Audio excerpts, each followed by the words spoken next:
سلام الله عليكم ورحمته وبركاته. كيف حالكم يا الطلاب؟ أتمنى أن تكونوا بخير.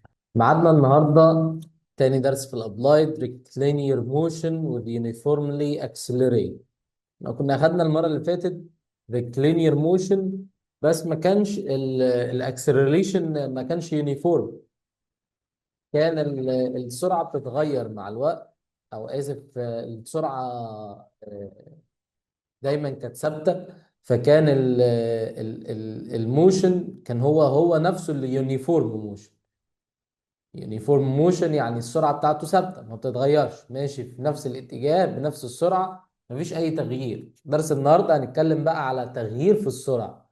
يعني مثلا واحد ماشي من القاهره لاسكندريه، خد الطريق في 3 ساعات. ففي الساعه الاولى مشى بسرعه مثلا 100 كيلومتر في الساعه. راح في الساعة التانية زود 50 كيلو، في الساعة يعني بقى بيمشي بسرعة 150 كيلومتر في الساعة. في الساعة اللي بعد كده زود 50 كمان، في الساعة اللي بعد كده زود 50 كمان، وهكذا. فهو ما دام هو بيزود مقدار ثابت دايما، كل ما الوقت بيعدي بيزود نفس المقدار، فده بنسميه يونيفورم اكسلريشن. اكسلريشن او مقدار التزايد في السرعة بيبقى ثابت. درس النهارده يعتبر هو الأساس واللي هيمشي عليه بقية الدروس كلها. يعني احنا النهارده هناخد 3 أو 4 قوانين. 3 أو 4 قوانين دول تقريبا خدتهم في الفيزيكس برضو، اللي هم القوانين بتوع الحركة. آه و هي يعني هتلاقيهم داخلين بقى في الدروس اللي جاية كلها. ادي عندنا المنهج بتاعكم. احنا ميعادنا النهارده مع الدرس ده، تاني درس في الأول. اعتبر دي كده اول حصه في الكورس الجديد، فرصه جديده من اول وجديد. بقى اللي كان مقصر يبدا يلحق نفسه. بيقول لي هنا في الجزء ده ان لو في جسم بيتحرك والفيلوسيتي بتاعته يعني سرعته بتتغير كل لحظه، يعني من لحظه للحظه السرعه عماله بتتغير في الماجنتيود وبتتغير في الدايركشن او الاثنين، يبقى ده معناه الجسم ده بيتحرك حركه فاريبل، مش كونستانت موشن، لا فاريبل موشن. or it's moving with acceleration، يا اما يكون بيتحرك سرعه فاريبل، يا اما يكون فاريبل يعني السرعه بتاعته تتغير، يا اما يكون بيتحرك باكسلريشن. الاكسلريشن دي في منها يونيفورم وفي منها نون يونيفورم اكسلريشن. بس احنا هندرس اليونيفورم اكسلريشن اللي هي السرعه اللي بتزيد بمقدار ثابت مع مرور الوقت. ايه هي الديفينيشن بتاع الاكسلريشن؟ the rate of change of the velocity. يعني انت كانك بتعمل ديفرنشيشن للفيلوسيتي. لما تجيب ريت اوف تشينج للفيلوسيتي يبقى انت جبت مين؟ جبت الاكسلريشن. with respect to the time or the change of the velocity in the unit time، يعني مقدار التغير في السرعة بالنسبة للتغير في الزمن. يعني كل ما بيعدي ساعة بزود سرعتي 50 كيلو، كل ما بيعدي ساعة بزود سرعتي 50 كيلو، كل ما بيعدي ساعة بزود سرعتي 50 كيلو. ده كده اسمه ده كده اسمه acceleration، اللي هي the rate of change of the velocity with respect to the time. شال على كده بقى ان الافريج اكسلريشن بنجيبها V2 minus V1 على T2 minus T1. يعني عموما الحته دي مش هنستخدمها. types of motion straight line، عندنا انواع التحرك في يونيفورم موشن، وده اللي اخدناه المره اللي فاتت، على اللي هو اليونيفورم موشن، اللي هو الماجنتيود بتاع الفيلوسيتي والدايركشن بيبقى ثابت، نفس الاتجاه بسرعه ثابته. في الفاريبل موشن اللي هو عمال تروح قدام وترجع ورا يمين شمال، والسرعه عماله بتتغير كل شويه. في بقى اليونيفورم فاريبل موشن، the motion where the velocity changes with the constant rate with respect to the time، وده اللي احنا بقى ايه هندرسه النهارده. In case the variable او in case of uniform variable motion the acceleration is constant in magnitude and direction during the motion is known that the direction the velocity is all the same direction of motion with acceleration. طيب بيشرح لي ايه؟ بيقول لي ايه؟ ان الاتجاه بتاع الاكسلريشن بيبقى هو نفس اتجاه الفيلوسيتي، والاكسلريشن دي ممكن يعني تبقى كونستنت، وممكن تبقى يعني اسمها اكسلريشن، وممكن اسمها ديسيلريشن. الديسيلريشن دي اللي هي ايه؟ بتبقى عكس اتجاه الحركه. لو يا اما مقدار التغير في السرعه ده يبقى ثابت، يا اما مقدار التغير في السرعه ده يبقى بيزيد، يا اما مقدار التغير في السرعه ده يكون بيقل. فلو هي in the same direction of motion، لو الاكسليشن دي في نفس اتجاه الحركة، يبقى ده معناه ان السرعة بتزيد with respect to the time. اما لو هي في عكس اتجاه الحركة، يبقى ده معناه السرعة بتقل، ودي بنسميها في الحالة دي deceleration. طب الاكسليشن دي بتتقاس بالايه؟ اللي هي مقدار التغير في السرعة ده بيتقاس بالايه؟ بيتقاس يعني هو مقدار التغير في السرعة بالنسبة للتايم، يعني هو فيلوسيتي على تايم. الفيلوسيتي بتتقاس بالايه؟ بالمتر سنتيمتر بير سكند، او متر بير سكند. يا اما سنتيمتر بير سكند يا اما متر بير سكند. هنقول ان هي مثلا متر بير سكند. واللي تحت ده بيتقاس، ده التايم ده بيتقاس بالايه؟ بالسكند. فهي تبقى متر بير سكند بير سكند. تبقى متر بير سكند بير سكند كده، اللي هي ممكن نقول عنها متر بير سكند سكوير. فانت عموما الفيلوسيتي بتتقاس بالمتر بير سكند او السنتيمتر بير سكند. اما الاكسلريشن بتبقى متر بير سكند سكوير او سنتيمتر بير سكند سكوير. فلما تلاقي سكوير كده تعرف ان دي اكسلريشن على طول، اما لو مفيش سكوير يبقى دي فيلوسيتي.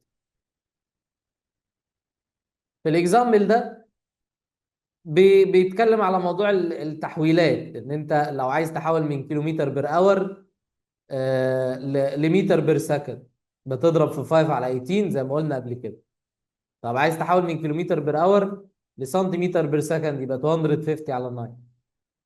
طب عايز تحول من كيلومتر بير اور لكيلومتر بير اور تاني، خد بالك يعني هنا دي سكند، كيلومتر بير اور بير سكند، وهناك بقى كيلومتر بير اور سكوير. يبقى هو حول السكند دي الاور.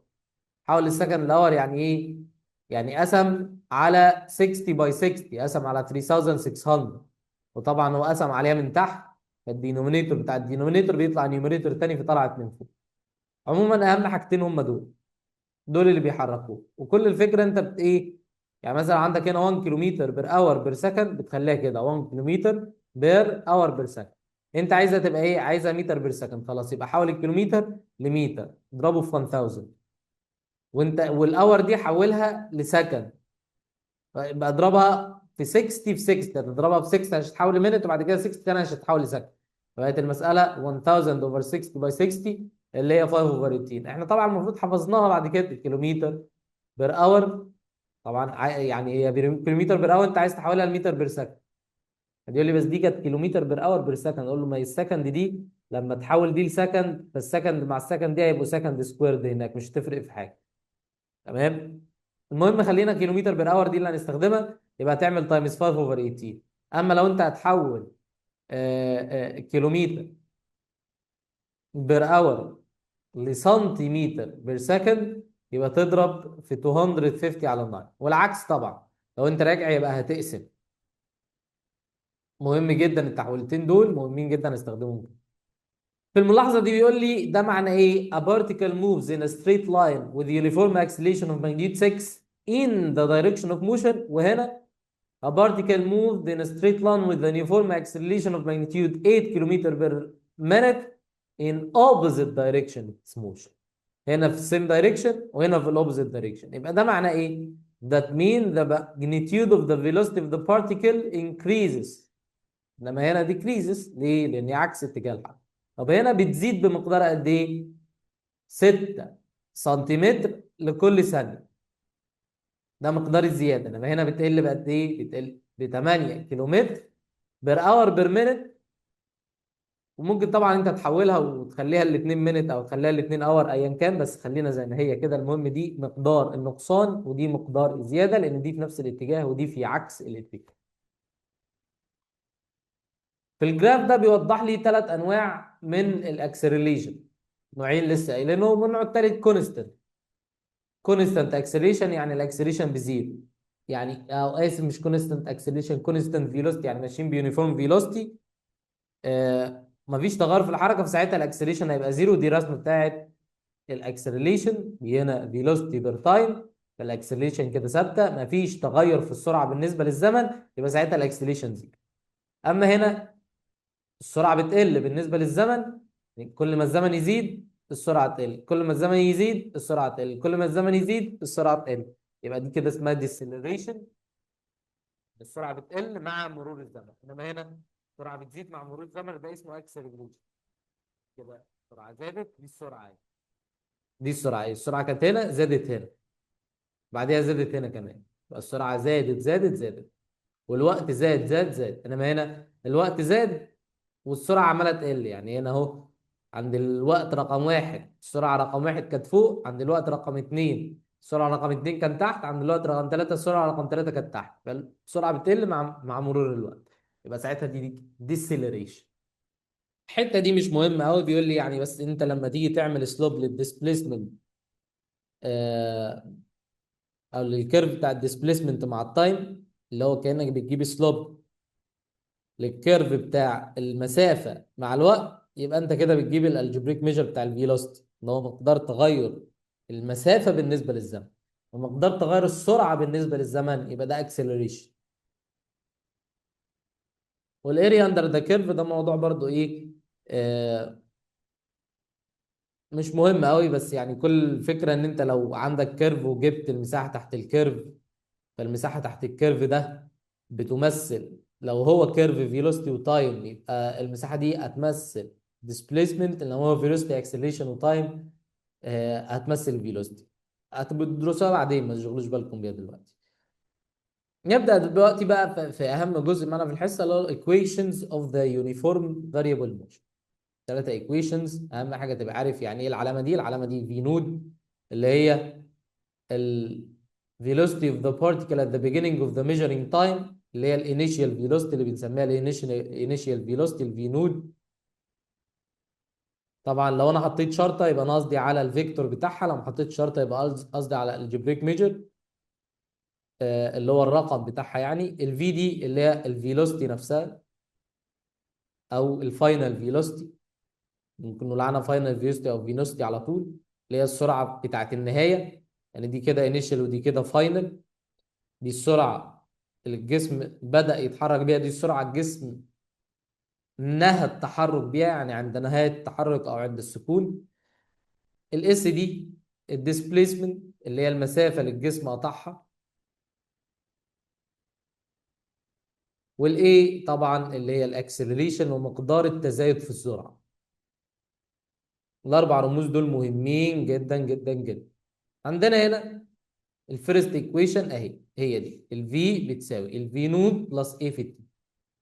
الاثبات بتاعها ما تشغلش بالك بيه، جت منين مش مهم، المهم تبقى انت عارفها، تستخدمها كتير جدا هي والاثنين اللي جاي. بس عموما جت منين؟ جت من القانون ده، قانون الاكسلريشن اصلا هو الفرق بين السرعتين بالنسبه للتايم. ودينا التايم هناك بالتايمز، فبقت اي تي بتساوي في ماينس في نوت. خلينا الفي لوحدها ودينا ده بالبلس، اهو طلع لنا الشكل ده. العلاقه الثانيه اهي، اس بتساوي في نوت في التي بلس هاف اي تي سكوير. العلاقه الثالثه اهي، في سكويرد بتساوي في نوت سكويرد بلس 2 اي اس. هنجمع الثلاث علاقات دول، وفي قانون زايد رابع عليهم هنزودها عليهم ونحطهم في صفحه ونخليهم قدامنا طول ما احنا بنحل دلوقتي. خلينا بس نقرا الريماركس دول وبعد كده بنجمع. الريماركس دي مهمه جدا. The previous equations connect four unknown values. We can get one of them if we with the values of the other three. معاك ثلاثة تقدر تجيب الرابعة من خلال الثلاث علاقات دول. ده أمر بديهي. The sign of each of V والV node والA والS is determined according to the direction unit vector C. ودي مش هنحتاجها قوي يعني، بس يعني كل الفكرة ان هو يقول لي ان الاتجاهات بتاعة الحركة والفيلوسيتي والسرعة والحاجات دي كلها والاكسلريشن بتتحدد بالنسبة لليونت فيكتور اللي هو حدده لك في المسألة. بس يعني كل المسائل هنا تبقى ماجنتيود وخلاص. At the beginning of motion، في بداية التحرك اكيد الوقت كان صفر، مش هيقولها لك بس انت لازم تبقى عارفها. At the beginning of motion اول ما اقول لك ان انت مع بداية التحرك اكيد الوقت كان صفر. هو الوقت ما عداش، احنا لسه هنبدأ، لسه هنقول بسم الله الرحمن الرحيم.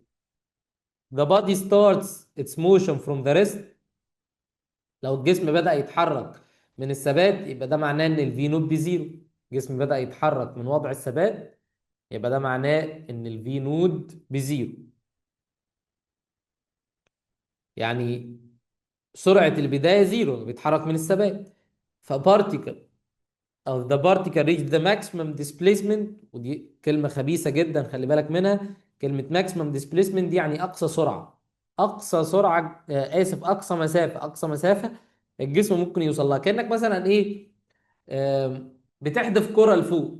لو جيت تحدف كرة لفوق، الكرة دي بتفضل طالعة لفوق إلى ما لا نهاية، ولا بيجي لها وقت وبعدين بتلف وتنزل تحت تاني؟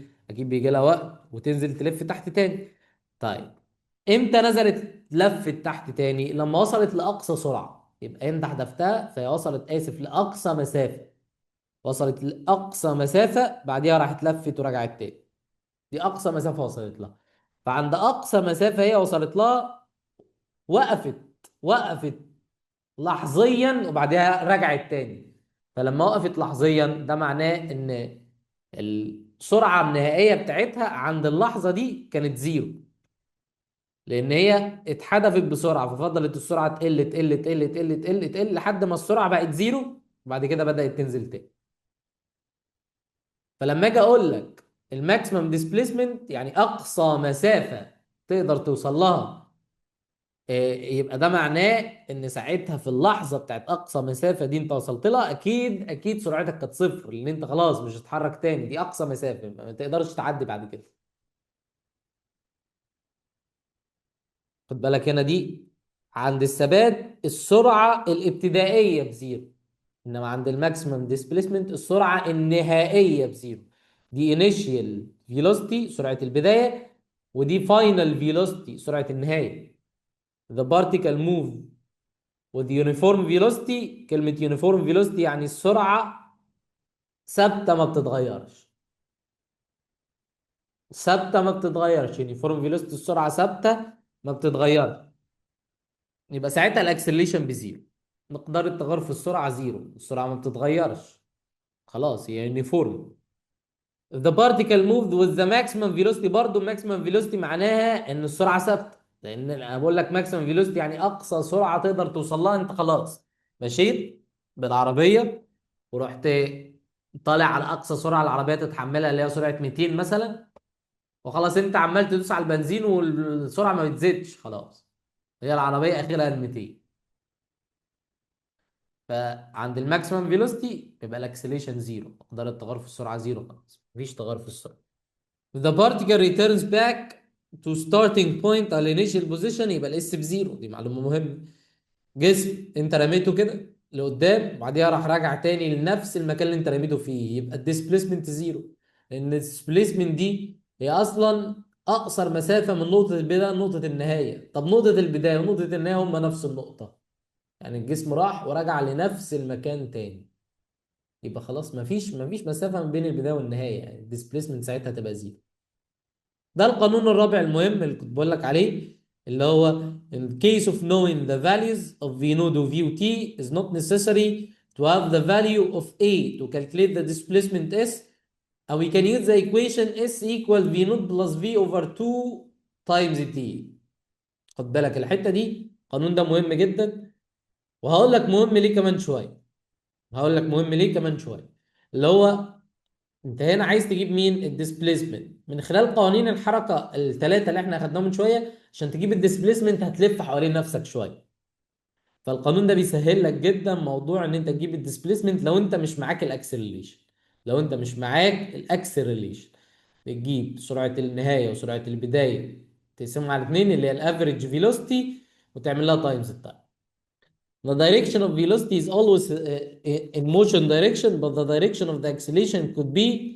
الفيلوسيتي دايما بتبقى مع اتجاه الحركه، انما الاكسلريشن ممكن تبقى مع اتجاه الحركه، فساعتها نسميها اكسلريشن. وممكن تبقى عكس اتجاه الحركه، نسميها ديسلريشن او ريتارديشن.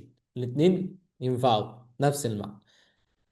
Any retardation motion doesn't continue unless to a finite period of time, and then it turns over to accelerated motion in the opposite direction. في الملحوظة دي بيقول لي يعني ان انت لو الجسم بدأ يتحرك لقدام اكتسب اكسلريشن، وبعد كده الاكسلريشن دي بدأت تقل تقل تقل تقل، فبقى عنده حاجة اسمها ريتارديشن. هيفضل ريتارديشن لحد ما يوصل هنا.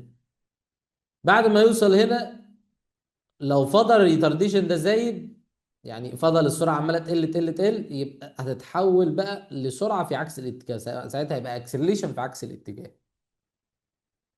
ده اللي عايز يقوله هنا. ادي القوانين كلها. بس الفكره بقى بتاعت القانون الاخير ده، انت لو عايز تجيب الديستنس او اسف الديسبيسمنت، يا اما تجيبها من هنا يا اما تجيبها من هنا. لو جيت لاحظت هنا في القانون ده محتاج الايه، وفي القانون ده برضو محتاج الايه، فبيبقى في مشكله ان ساعات ما بيديلكش الايه، فانت بتضطر بقى تيجي في القانون اللي في النص ده تجيب منه الايه، وبعد ما تجيب الايه ترجع تعوض بقى بالقانون اللي فوق او القانون اللي تحت. انما لو انت بقى مش عايز تجيب الايه، ممكن تحلها على طول بالقانون الرابع ده. عشان كده انا بحب ازود القانون ده على القوانين اللي معانا، ما نخليهم بدل ما هم 3 قوانين نخليهم 4 قوانين. هم دول الثلاثه الاساسيين، انما ده قانون يعني زياده كده بيساعد في حته ان انت لو معكش اكسلريشن وعايز تجيب الديسبيسمنت. القوانين دي تاخدها سكرين شوت علشان هنحل بيها طول الحصه، تبقى عندك في الكراسه. نشوف اكزامبل زي ده. A car moves in a straight line from rest. كل كلمه هنا ليها معنى. يعني ايه from rest؟ مبدئيا كده كلمه from rest دي يعني هو بدأ يتحرك من الثبات. من الثبات يعني ايه؟ يعني السرعه الابتدائيه بتاعته اللي هو بدأ يتحرك بيها كانت زيرو، ما اتحرك من الثبات. يبقى مبدئيا كده عندنا الفي نوت بزيرو. with uniform acceleration يبقى معانا الاكسلريشن have meter per second square، وخلي بالك من الوحدات. in the same direction of motion، ماشي، كلمة in the same direction ده معناها ان الاكسلريشن بالبوزيتيف. خلي بالك عشان لو كتب هنا in opposite direction يبقى ساعتها الاكسلريشن هتبقى بالنيجاتيف. عايز اول حاجة the velocity of the car، velocity بتاعت الكار، يبقى عايز الفيلوسيتي اللي هي السرعة النهائية after 1 minute، يعني لما يكون التايم بعد دقيقة واحدة، وعايزها بالكيلومتر بير اور. شغلانة طويل. يعني هو عايزها بالكيلومتر بير اور، طب خلاص سيبها دلوقتي. احنا عندنا مشكلة تانية، ان الاكسلريشن بالسكند والتايم بالمينت. خلاص حول التايم ده اضربه في 60 وخليه 60 سكند علشان تبقى دي سكند تبقى دي سكند. يبقى انت لما تيجي تحل هنا الاجابة هتطلع لك بالمتر بير سكند، لان ده متر بير سكند سكوير وده سكند، وطبعا الفيلوسيتي بتتقاس بالمتر بير سكند او سنتيمتر بير سكند او متر بير اور او كيلومتر بير اور كده يعني. فطبعا ما دام هنا متر وسكند وهنا سكند يبقى الاجابه هتطلع لك متر بير سكند، بس هو عايزها كيلومتر بير اور، انا بحولها للاخر بقى، انا هحولها في الاخر يعني. المهم دلوقتي عايزين نختار واحده من ال3 قوانين دول تنفع معانا في الفيلوسيتي. تعال نشوف القانون بتاع الفيلوسيتي اللي في النص ده، في نود واي وتي مع الفي نود مع الفي نود مع الايه مع الايه مع التي مع التي. يا سلام، فخلاص استخدم القانون اللي في النص. في بتساوي في نود بلس اي في التي. الفي نود 0، الاي هاف، في التي 60. يبقى تطلع المسألة تطلع 30 متر بير سكند. تمام، كلام سليم، بس هو عايزها كيلومتر بير اور. علشان احول من المتر بير سكند للكيلومتر بير اور ده، المفروض لو انا عايز احول من كيلو متر بير اور للمتر بير سكند كنت بضرب في ايه، في 5 على 18.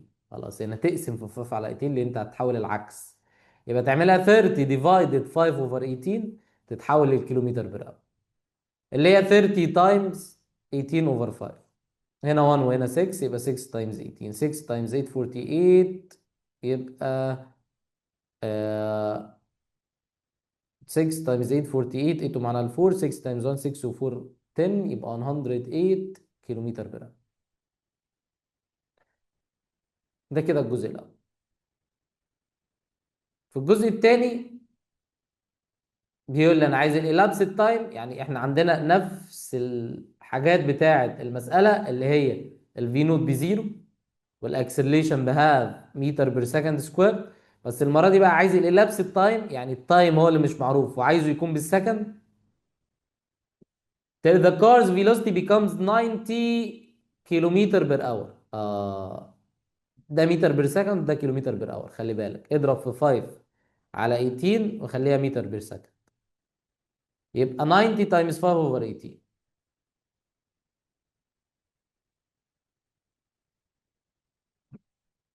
طلعت 25 متر بير سكند طبعا. احنا عايزين نجيب مين التايم، استخدم نفس العلاقه، في بتساوي في نوت بلس اي في التي واطلع منها التايم. الفي ب 25، الفي نوت زيرو، الاي بهاف، وادي التي. خلاص يبقى انا اودي الهاف ده بالتايمز لان الزيرو ملهاش لازمه، او الهاف بالتايمز يروح بالديفايد، يعني اودي ال2 بالتايمز تطلع 50. يبقى التايم هو 50 seconds. اجابه صحيحه، اجابه صحيحه. فيها مشاكل؟ مفيش مشاكل. جربوا تحلوا كده الحته الاولى دي كده.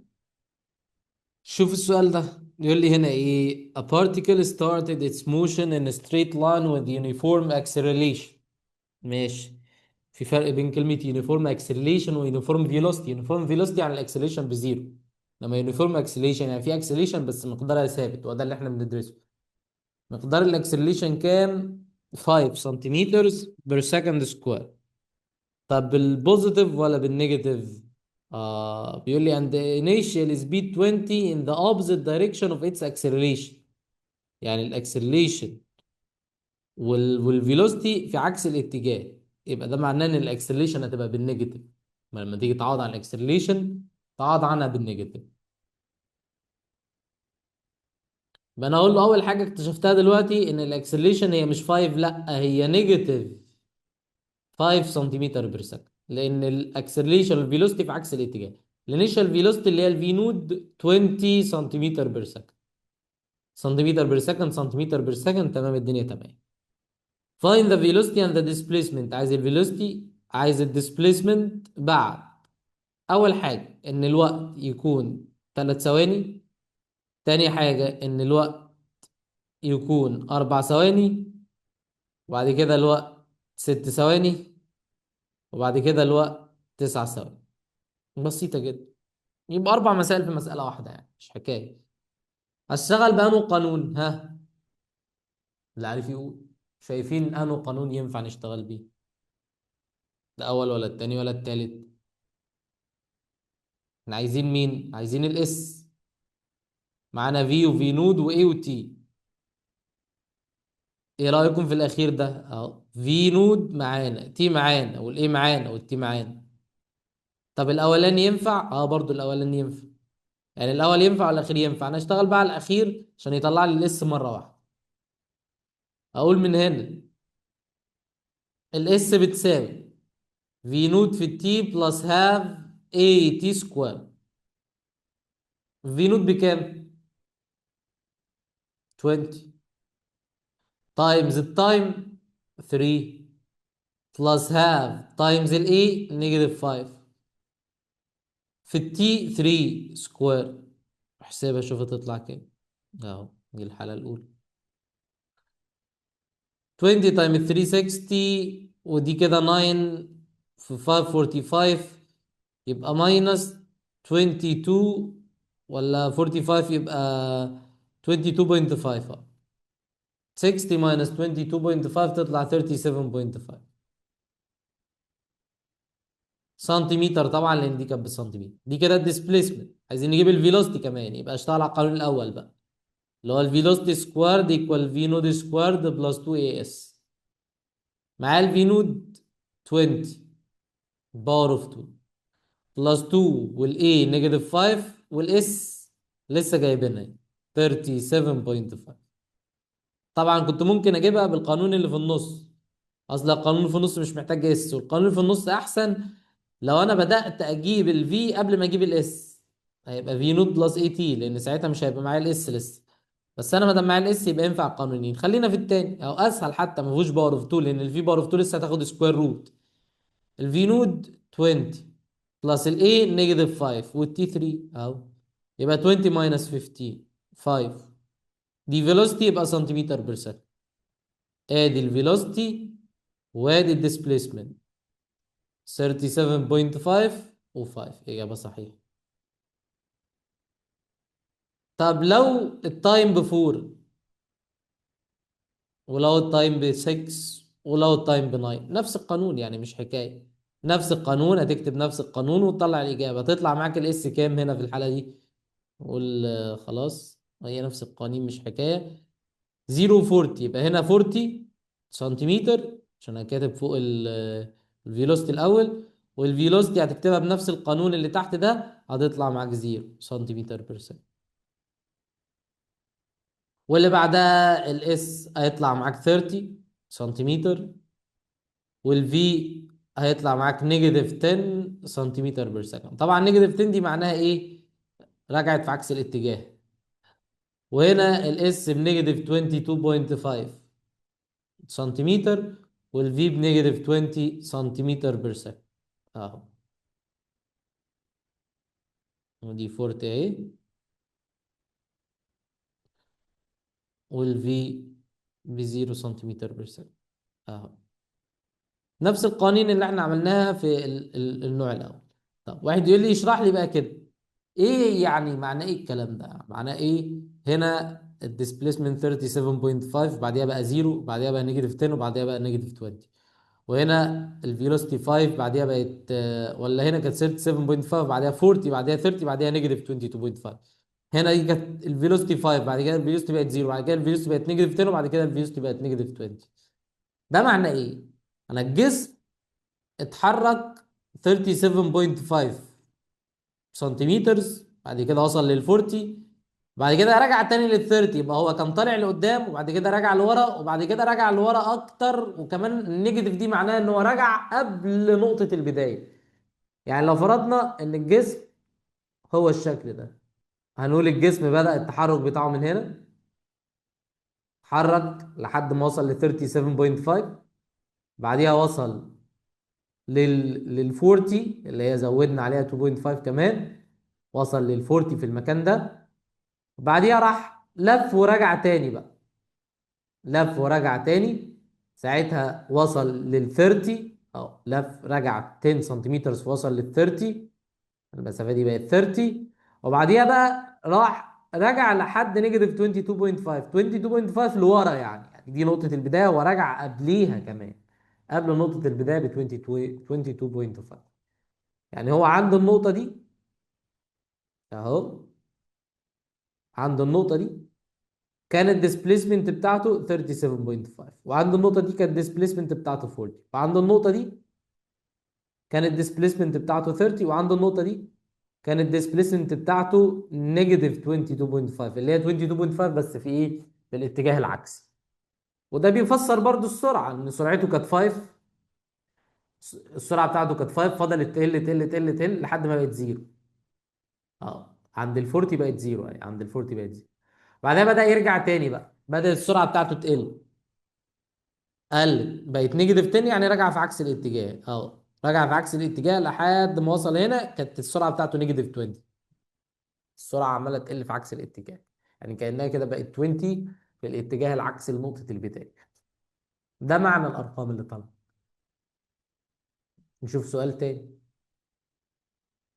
A particle moves in a straight line with a uniform acceleration 2 سنتيمتر بير ثانية. كل كلمة ليها معنى زي ما قلنا.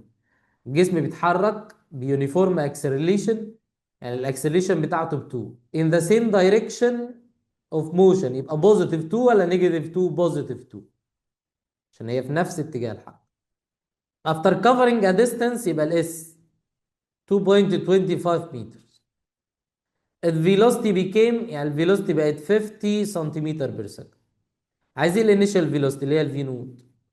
يبقى احنا هنا عندنا عايزين نجيب الانيشال فيلوسيتي. مين هي الانيشال فيلوسيتي دي؟ الانيشال فيلوسيتي دي اللي هي السرعه اللي الجسم بدأ يتحرك بيها. طب ايه القوانين اللي معانا؟ ادي القوانين. احنا عايزين نجيب مين؟ الفي نود. الفي نود موجوده فين؟ موجوده في النص.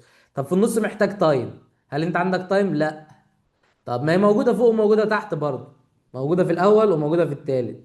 الاول ايه مشكلته؟ ما فيهوش مشكله، كل حاجه معايا. الاخير ايه مشكلته؟ مشكلته في التايم، يعني الاثنين دول ما ينفعش استخدمهم عشان معيش تايم، نستخدم اول واحد. فقول اول واحد ده اللي هو في سكويرد ايكوال في نود سكويرد بلس 2 اي اس. الفي 50، الفي نود عاوزينها وادي ال 2 وادي ال A وادي ال S. اهم حاجة الوحدات، كده في مشكلة. دي سنتي ودي سنتي، بس دي متر يا ابن اللذينة.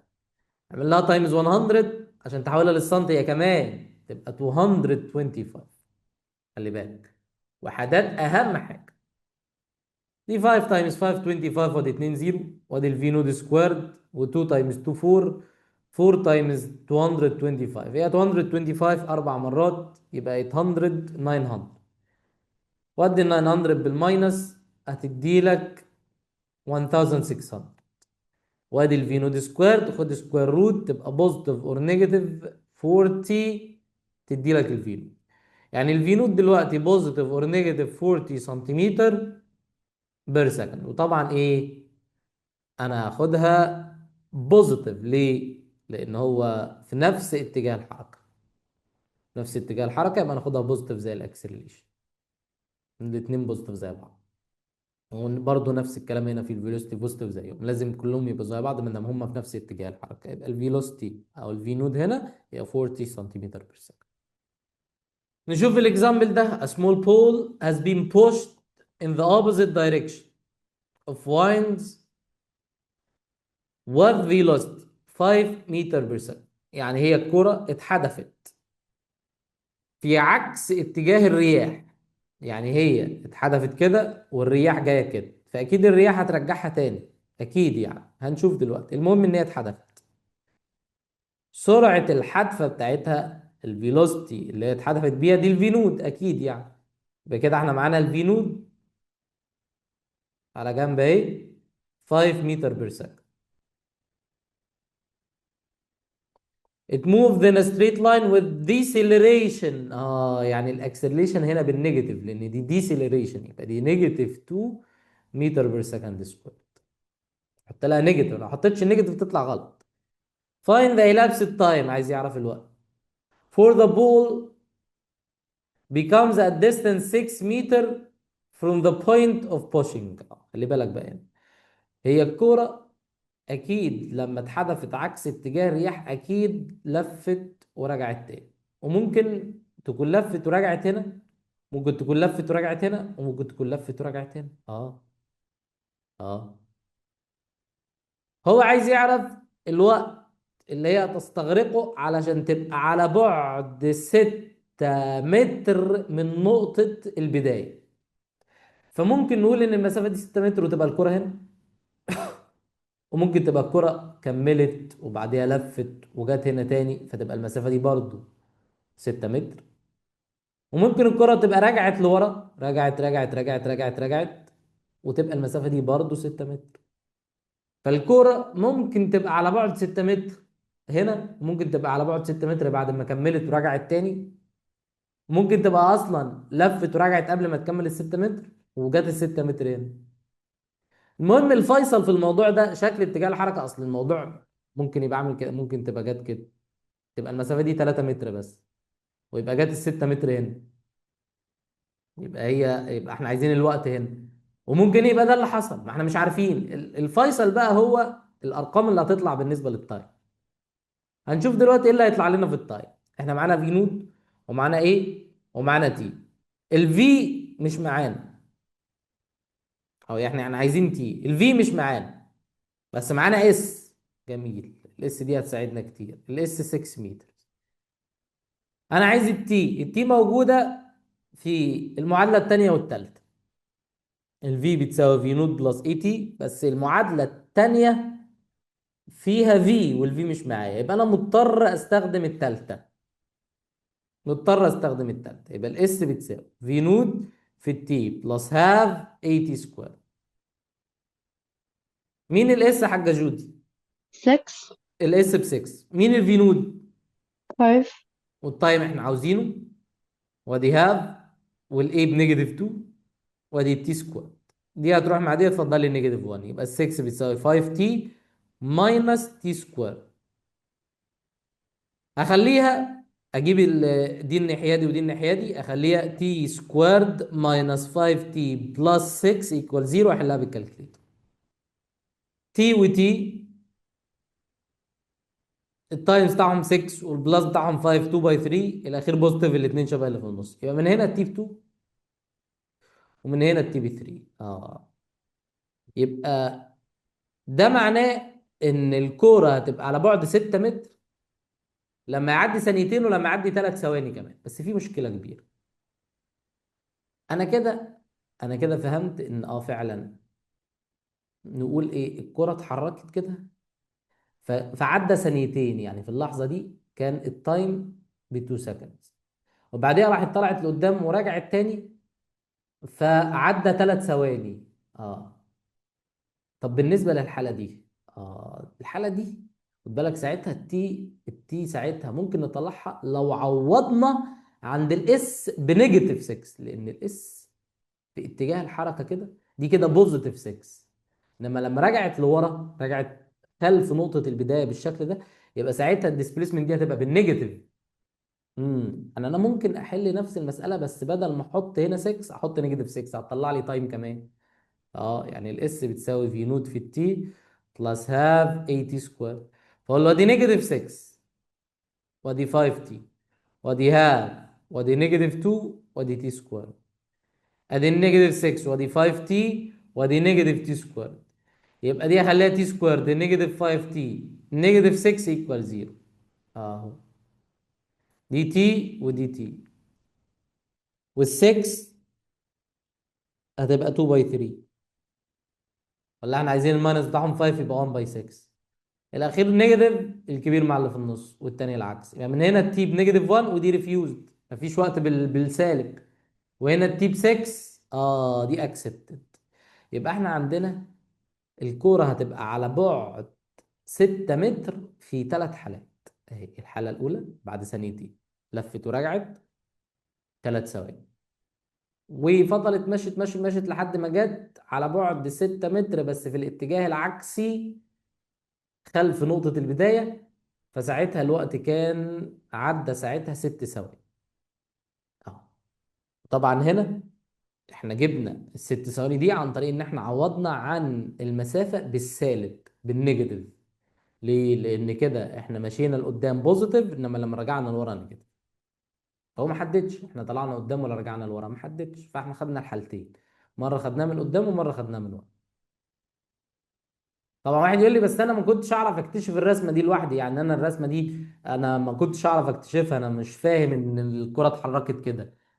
اقول لك خلاص، فجبت لك مسألة زي كده تاني. هتفترض ان ال6 مترز اللي هو قال عنهم دول، هو ما حددش، قال لي ال6 مترز دول في السيم دايركشن اوف موشن ولا ان ذا اوبوزيت دايركشن، ما حددش. ما دام ما حددش يبقى ناخدها مره بالبوزيتيف ومره بالنيجاتيف، على اساس مره طلعت لقدام ومره رجعت لورا. واشوف الارقام اللي طلعت لي، طلع لي 3 ارقام، خلاص من خلال ال3 ارقام هكون انا فهمت بقى ان الرسمه هتبقى عامله كده. ما هو ال3 ارقام هم دول التفسير الوحيد ليه، ملهاش حل غير كده. في السؤال ده ابوليت، والسؤال ده خطير، رصاصه A bullet is fired horizontally with velocity 100 meter per second. الرصاصة اتضربت بسرعة 100 متر في الثانية، يبقى أكيد دي الفي نود، أكيد دي السرعة اللي الرصاصة اتضربت بيها، دي الفي نود at a fixed wooden target. ماشي. It embedded in it a depth 50 سنتيمتر، يعني الاس المسافة اللي هي دخلتها جوه الخشبة 50 سنتيمتر، يبقى احنا عندنا رصاصة اتضربت فدخلت في الخشبة، أكيد لحظة دخولها في الخشبة كانت الفينوب بتاعتها هي السرعة بتاعت الانطلاق اللي هي اتضربت بيها 100 متر في الثانية، ودخلت مسافة جوه الخشبة 50 ولا دخلت قد إيه؟ دخلت مسافة 50 سنتي جوه الخشبة.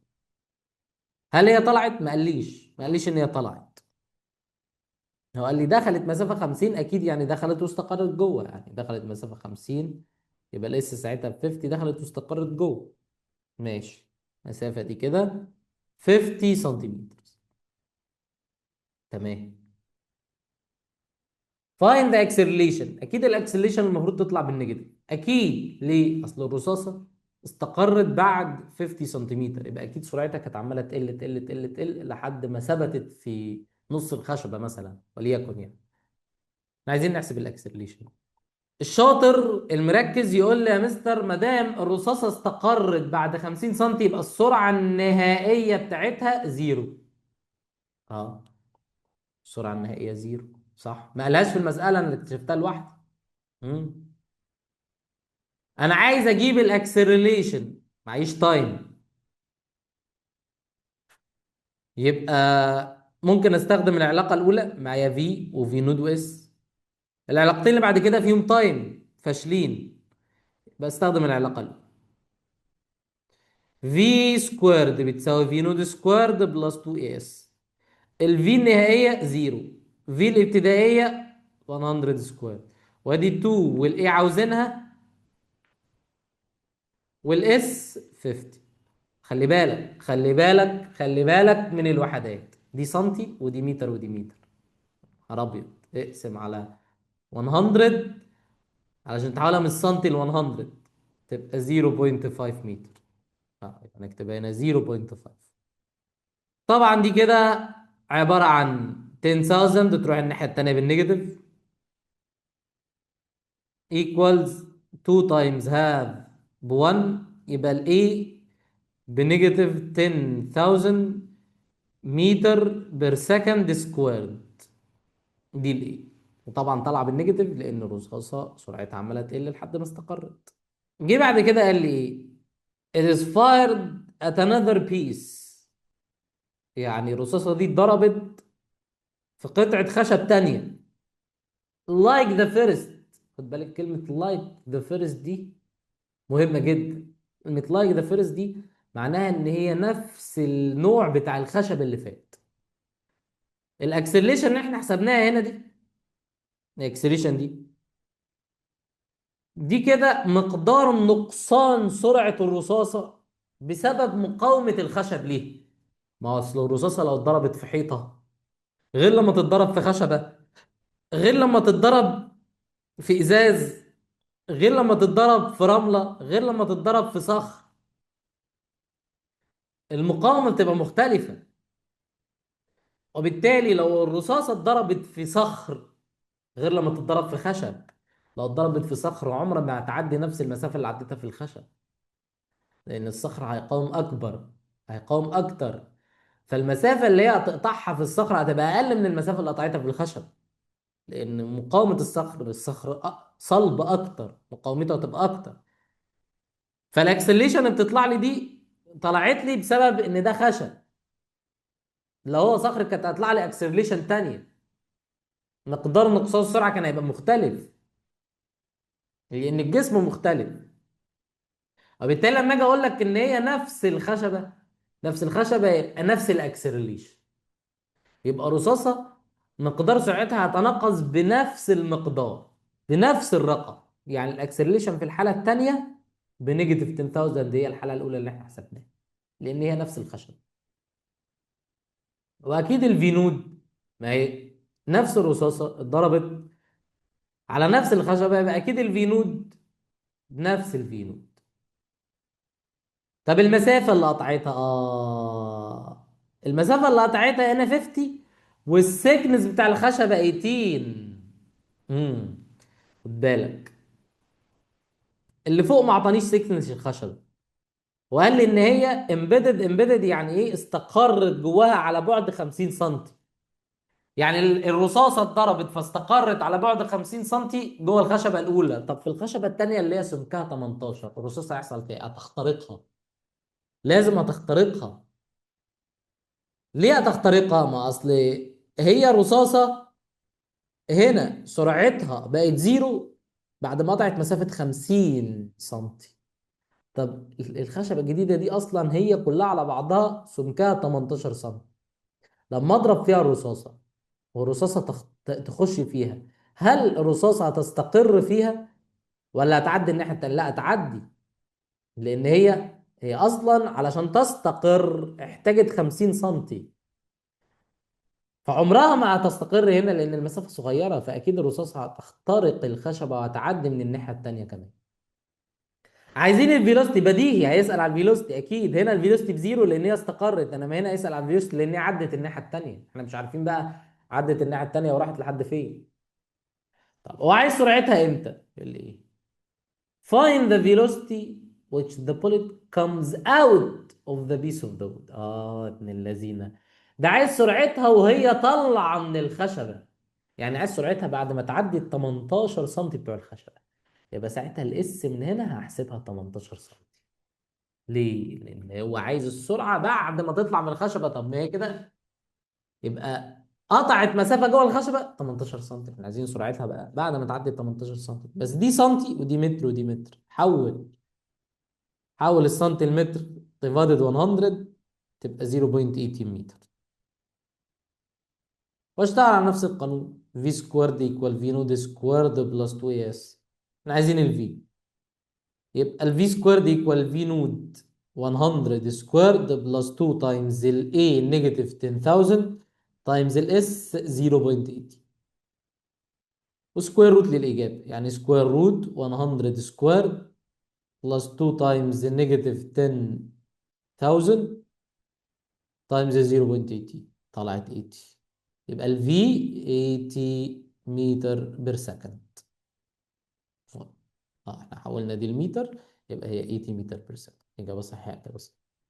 السؤال ده بيقول لي كريم practices on riding the bicycle.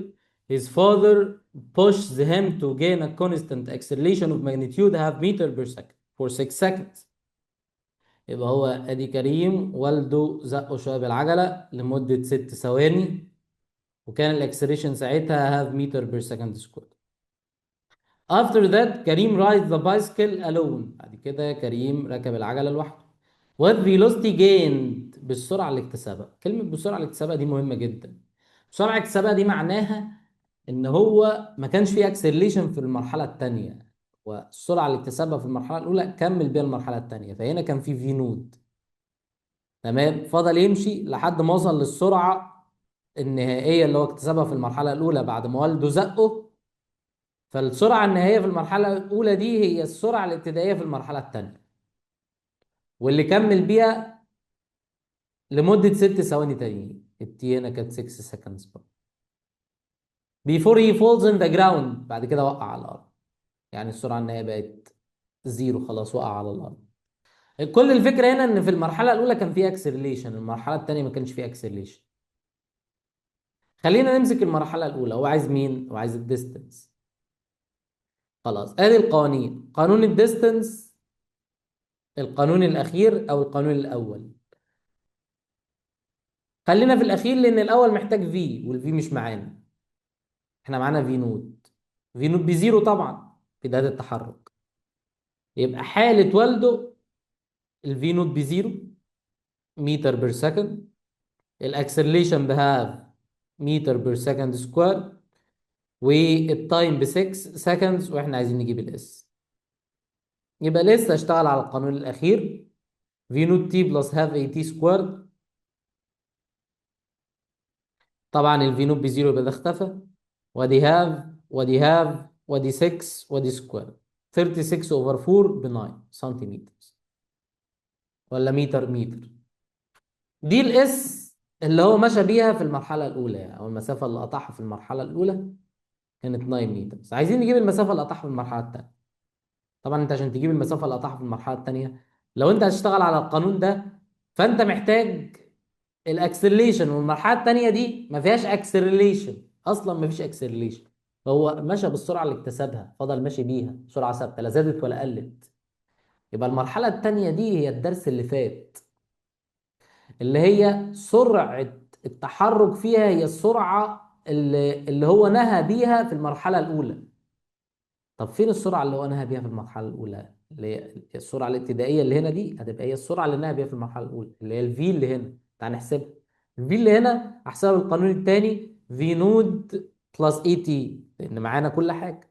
الفي نود 0 والاي هاف والتي 6 يبقى 3.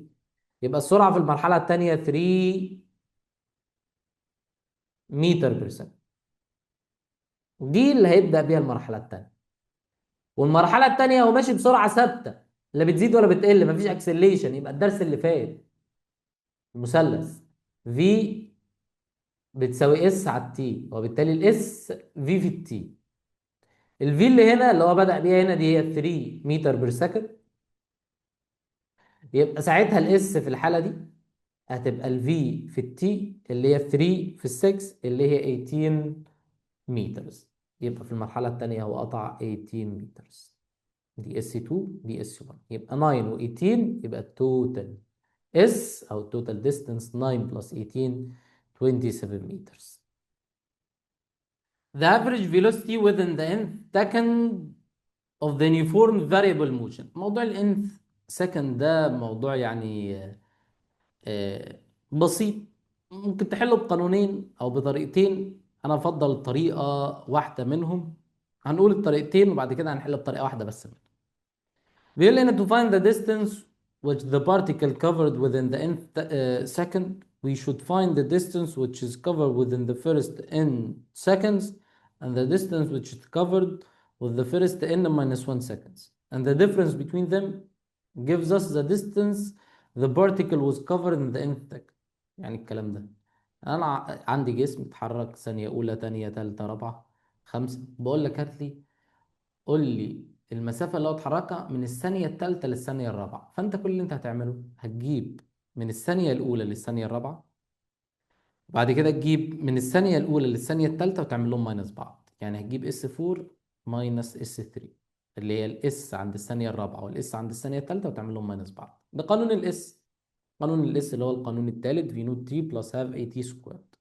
جيب ده مرة وتجيب ده مرة وبعدين تعمل لهم ماينس. دي الطريقة الأولى ولا هنحل بيها؟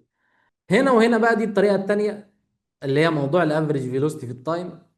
يحسب لي الافريج فيلوسيتي، فانت بتجيب الافريج تايم اللي هو مثلا لما يجي يقول لك الثانيه الخامسه، الثانيه الخامسه دي يبقى دي الثانيه الاولى الثانيه الثالثه الرابعه الخامسه، يبقى دي ما بين الخامسه والسته، فساعتها هتاخد الوقت ب 5.5 وهكذا. او يعني اسف، احنا المفروض كنا نبدا من الزيرو، يبقى دي الثانيه الاولى الثانيه الثالثه الرابعه الخامسه ايه، يبقى هتجيب الافريج بتاع التايم اللي هو 4.5 وهو اللي تستخدمه. الطريقة دي بتبقى رخمة شوية في حساب الوقت، فالوقت ساعات بيلخبط، لو جيت حسبت الوقت غلط الدنيا هتبوظ منك. فأنا أحب الطريقة السيستماتيك اللي هي إيه، تجيب الإس الكبيرة ماينس الإس الصغيرة وبارك الله في رزقك.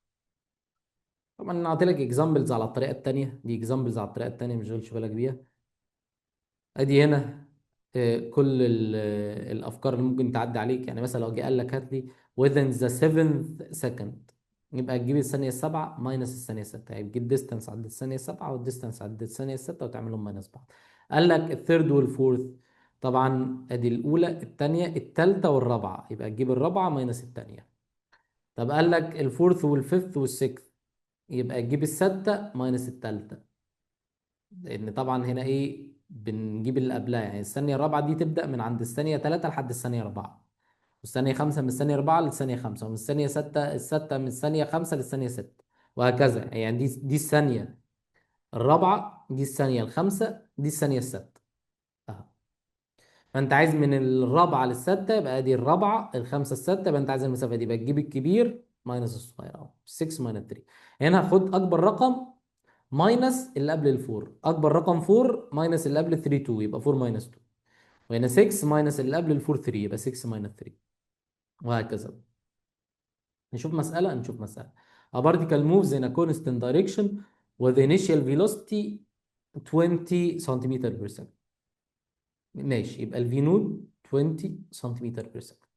And the uniform acceleration، الاكسلريشن 8 سنتيمتر per second in the direction of its velocity. Find the covered distance. عايزين الاس في الحالة الأولى within the fifth second only، يعني عايز في الثانية الخامسة. طبعا ادي 0 1 2 3 4 5، ادي الثانية الخامسة هي المسافة دي، يبقى هتجيب الثانية الخامسة ماينس الثانية الرابعة بالقانون اللي قلناه، القانون الأخير في نود في تي أو القانون الثالث بلس هاف اي تي سكوير. ده عند مين؟ عند الثانية الرابعة ولا الثانية الخامسة، ماينس نفس القانون في نود في تي بلس هاف اي تي سكوير. ده عند الثانية مين؟ الرابعة. الفي نود 20، التي احنا قلنا هنا عند الثانية الخامسة اهو، بلس هاف الاي 8. وادي الثانية الخامسة وادي السكوير ماينس الفي نوت 20 الثانية الرابعة بلس هاف في الاي في الثانية الرابعة وادي السكوير 20 تايمز 5 بلس 0.5 تايمز 8 تايمز 5 سكوير 200 ماينس شيل ال5 وحط 4 شيل ال5 وحط 4 شيل ال5 وحط 4 144 200 ماينس 144 تطلع معاك 56 بس كده سنتيمتر. شوف اللي بعد كده قال لي انا عايزها within the 2 seconds 7th and 8th خلاص اهو 0 1 2 3 4 5 6 7 8 اهو يبقى دي الثانية السابعة ودي الثانية الثامنة اهو يبقى تعمل 8 minus 6 يبقى اس 8 minus اس 6 في نوت في التي بلس هاف 80 سكويرد ماينس في نوت في التي بلس هاف 80 سكويرد الفي نوت ب 20 التي هنا احنا قلنا ايه الثانية الثامنة والثانية السادسة يبقى ايه بلس هاف في الاي ب 8 في التي 8 سكويرد ماينس في نوت 20 التي 6 بلس هاف الاي 8 والتي 6 ودي سكوير 20 times 8 plus 0.5 times 8 times 8 squared 460 شيل ال 8 وحط 6 شيل ال 8 وحط 6 طلعت 264 minus 264 6 minus 4 2 ادي 11 و 6 5 و 3 و 2 1 152 سنتيمتر وبارك الله في معزك. شوف سؤال زي ده particle move from rest in a straight line with a uniform acceleration from rest يعني الفي نوت بزيرو uniform acceleration يعني ليها رقم اكيد هيسأل عنه cover distance الاس 38 سنتيمتر within the 10th second of its motion 0 1 2 3 4 5 6 7 8 9 10 ادي الثانية العشر يبقى من 9 ل 10 يبقى الاس 10 minus الاس 9 طلعت 38 اهي 38 اللي قال عليها find the magnitude of the acceleration and the distance which is covered within the fifth second خلينا نجيب الاكسلريشن الاول وبعد كده الديستانس دي مسألة تانية الاكسلريشن نجيبها من العلاقة دي اه v نوت في t plus half a t square minus v نوت في t plus half a t square equals 38 هنا الثانية العشرة هنا الثانية التاسعة الفي نود زيرو في التي مع السلامة يبقى هاف 80 سكويرد ماينس هاف 80 سكويرد ايكوال 38 الاي عاوزينها والتي هنا 10 سكويرد الاي عاوزينها والتي هنا 9 سكويرد ودي 38 10 سكويرد ب 100 في الهاف 50 اي ماينس 81 يبقى 40.5 اي ايكوال 38 يبقى دي 9.5 equal 38 يبقى ال A equal هي 4.5 تقريبا يعني 38 divided 9.5 4 يبقى 4 ايه بقى المسألة كانت بالسنتيمتر يبقى سنتيمتر بير سكند سكوير طبعا بفرض ان الوقت هنا كان بالسكندز لان طبعا هو قال لي سكند يبقى سنتيمتر بير سكند سكوير تمام ده كده الجزء الاول الجزء الثاني بقى قال لي ايه دي مسألة تانية بيقول لي احسب لي بقى within the fifth second الفيفث سكند يعني من الثانية الرابعة للخامسة 0 1 2 3 4 5 يبقى انا هعمل اس 5 minus اس 4 بس كده في نوت في التي بلس هاف 80 سكوير minus في نوت في التي بلس هاف 80 سكوير الفي نوت سرعة البداية زيرو زيرو. have 80 سكوير minus have 80 سكوير. have والاي احنا لسه جايبينها ب 4، والتي الثانية الخامسة سكويرد minus have 4 في الثانية الرابعة سكوير. يبقى 2 times 25 50، وهنا 2 times 16 32، تطلع 8 و 10 18 سنتيمتر علشان دي مسافة. في السؤال ده بيقول لي a particle moves with a uniform acceleration in a constant direction as the same direction of its initial velocity. ماشي، لو الجسم ده بيتحرك بيونيفورم اكسلريشن اكيد هيسأل عنها. constant direction في نفس اتجاه الانيشال فيلوسيتي. ماشي. The particle covered a distance 100. خد بالك هو ما قاليش اتحرك من الثبات، عشان كده انا مش هينفع اقول ان الانيشال فيلوسيتي زيرو. لسه ما قالش ان اتحرك من الثبات، لا ما قالش. اللي قبليها قال موفز فروم ريست، عشان كده كانت الفي نوت بزيرو، انما ما قالش.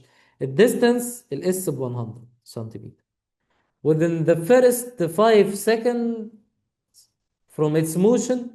يبقى هو الاس دي كانت في اول 5 ثواني. خد بالك first 5 seconds غير in the fifth second، في فرق في الجمله. لما اجي اقول لك in the fifth second يبقى من الرابعه للخامسه، انما in the first 5 seconds يبقى من الزيرو للفايف. يعني الاس دي كده كانت عباره عن اس 5 ماينس اس 0، وطبعا القانون كان في نوت في التي بلس هاف 80 سكويرد، فعند الزيرو دي هتبقى زيرو دي هتبقى زيرو، يبقى كاننا هنحسب الاس 5 على طول. يعني دي كده ملهاش لازمه، يعني دي كده الاس 5 من الاخر. الاس 5 دي يعني ايه؟ يعني من 0 ل 5 اهو. الاس من 0 ل and covered 90 سنتيمتر during seconds 8 و9 و10. يعني اس 10، خلي دي اس 5 ماينس 0، دي اس 10 ماينس 7. احنا قلنا هناخد اللي قبل ده على طول، يبقى الكبير ماينس اللي قبل ده، طلعت 90. ماشي سنتيمتر. find the acceleration، عايز يعرف الاكسلريشن and the initial velocity الفي نود. واحده واحده. انا من هنا عندي علاقتين، هجيب علاقتين واحلهم مع بعض تلاقي المساله اتحل. دي كده اس 5 ماينس اس 0 في نود في التي بلس هاف 80 سكويرد ماينس في نود في التي بلس هاف 80 سكويرد، تنساش الاقواس، وطلعت 100. طبعا ده كله مع السلامه سافر، لان هنا ده عند الوقت 0، ده عند الوقت 5. الفي نود عاوزينها والوقت 5، يبقى 5 في نود بلس هاف اللي هي عاوزينها، والتي في الحاله دي 5، يبقى هاف A في 5 يعني 5 اوفر 2 A. كل ده طلع ب 100. كنها لي على جنب العلاقه دي اهو. بعد كده هجيب الاس 10 ماينس الاس 7، في نوت في التي بلس هاف 80 سكويرد ماينس في نوت في التي بلس هاف 80 سكويرد ايكوالز، طلعت 90. هو اللي في نوت عاوزينها التي في الحاله دي 10، يبقى 10 في نود بلس هاف الاي عاوزينها، والتي ب 10، 10 باور اوف 2 ب 100 تايمز هاف يبقى 50 اي ماينس في نود عاوزينها والتي في الحاله دي 7، يبقى 7 في نود بلس هاف تايمز 49 يعني 7 باور اوف 2 وجنبها الاي، يعني عباره عن 24.5 اي equals 90. طبعا 10 ماينس 7 ب 3 في نود، ودي 50A ودي 24.5A. بالك هنا المفروض في أقواس، فالماينس هتخش عليهم هما الاثنين، فتبقى 50 ماينس 24.5 اللي هي هتبقى 25.5A equals 90. وهذه العلاقة التانية. هنا بس في غلطة، المفروض دي كده هنا لما قعدنا عند التيب 5 يبقى دي 5 سكويرد، يبقى دي 25 اوفر 2، دي المفروض 25 اوفر 2. هتيجي تحلها من هنا بقى على الكالكليتر، هتدخلها على الكالكليتر مود ايكويشن وتختار ايكويشن الاولى، دخل له الاي والبي والسي والاي والبي سي، بس اهم حاجه تبقى بالشكل ده، الفي نود الاول وراه الاي والابسوليوت تيرم الناحيه الثانيه بعد الايكوال. في نود الاول يبقى في نود الاول، الاي الثاني يبقى الاي الثاني، واللي بعد الايكوال اهو. هاجي دلوقتي بقى ادخلها على الكالكليتر، هتطلع لي على طول الفي نود 5 ولا الفي نود هتطلع تقريبا 95 اوفر 6 اللي هي هتحولها تخليها 15 and 5 over 6 سنتيمتر بير سكند، والاي هتطلع لك 5 over 3 سنتيمتر بير سكند سكوير.